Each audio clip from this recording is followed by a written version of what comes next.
নমস্কাৰ, মোৰ নাম শ্ৰীমতী সোণামতী নাৰ্জাৰী। মোৰ হালদিবাৰী গাঁও হয়, হালদিবাৰী বাসিন্দা হয়। আমাৰ ইয়াত আহিবলগীয়া কথাটো হৈছে, আমাৰ ইফালে ককিলা নদী মাথাউৰি ভাঙি চিঙি আমাৰ মাটিটো চব নষ্ট কৰি পেলাইছে। আকৌ যোৱাকালি ৰুইছিলোঁ, এতিয়া ৰোৱা পিছতে আমি এতিয়া আজি ৰাতিপুৱা 6টা বাজি চব পুতি পেলাই গ'ল। আকৌ ইফালে কঠীয়াও নাই, কঠীয়া চব পুতি থৈ গ'ল। আকৌ পুনৰ ৰুবলৈও কঠীয়া নাই। আমি এতিয়া উপায় নাই, কি কৰিম। আমাৰ উৎপল বৰা ডাঙৰীয়া ছাৰে আমাক কিবা এটা সহায় একদম নিশ্চয় আমাক সহায় কৰি দিব লাগিব। এইটো নদীটো কি নদী কয়, এনে ক'ৰ পৰা আহিছে নদীটো? একদম পাহাৰৰ পৰা এইটো আমাৰ ইফালে ইয়াৰ পিল পৰা ইফালে চব নদীটো পানীটো জমা হৈ পেলাই আমাৰ ইফালে ইমান ভিৰ হৈ থাকে, আহি থাকে, সদায় পুতি যায়।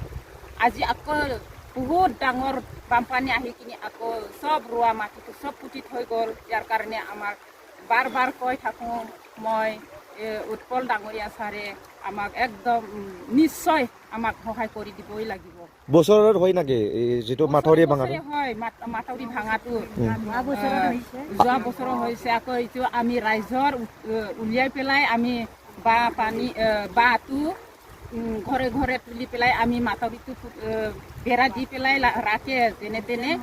এতিয়া নোৱাৰিবই। MLA লগত আগত জনাইছে না জনা নাই? আগত দিবলৈ কৈছিলে মাথাউৰি দিব পৰা আছে, এতিয়া অহা নাই। এইটো এৰিয়া যিটো ধনীপলৰ ইয়াৰ পৰা আহা যিটো ককিলা নদী, এইটো কি গাঁও পৰে তাৰ পৰা লৈ পেলাই? আমাৰ এইফালে বিজয়পুৰ, আকৌ এইফালে হাইজংবাৰী, সোণাৰীজান, হালদিবাৰী, আকৌ এইফালে মেলেমপুৰ, সোনাজুলি, আকৌ এইফালে ককিলাগুৰি, এইফালে চব যায় আৰু সোনাজুলি। এতিয়াতো আমি শান্তি নাই আৰু সদায় বছৰত আমাৰ এতিয়া যিখিনি বেছি বাৰিষা আহিলে আমি এইটো নিজে কষ্ট পাই আৰু আকৌ ৰুলেও আকৌ ৰোৱাৰ পিছতে চব বাৰীটো ফিৰাই যায় আৰু ৰুবলৈও কঠীয়া নাই, উপায় নাই। আমি বহুত দুখত আছো। এতিয়া ছাৰটোৱে যিখিনি কৈছিলে এইটো ছাৰটোৱে দিবই লাগিব। MLA ছাৰ ডাঙৰীয়া আগত আমি জনাইছিলে, এতিয়া আমি লাগিবই। আগৰ পৰা কৈ আছিলে ছাৰটো দিবলৈ কৈ আছিলে, এতিয়ালৈকে দিবলৈ পৰা নাই। সেইটো কাৰণে আমি ছাৰ লগতে কৈছে আৰু ডাঙৰীয়া MLA ছাৰক যিখিনি আমি কৈছিলে এতিয়া লাগিব আৰু ছাৰকে মানে অনুৰোধ জনাইছোঁ আৰু লাগিব আৰু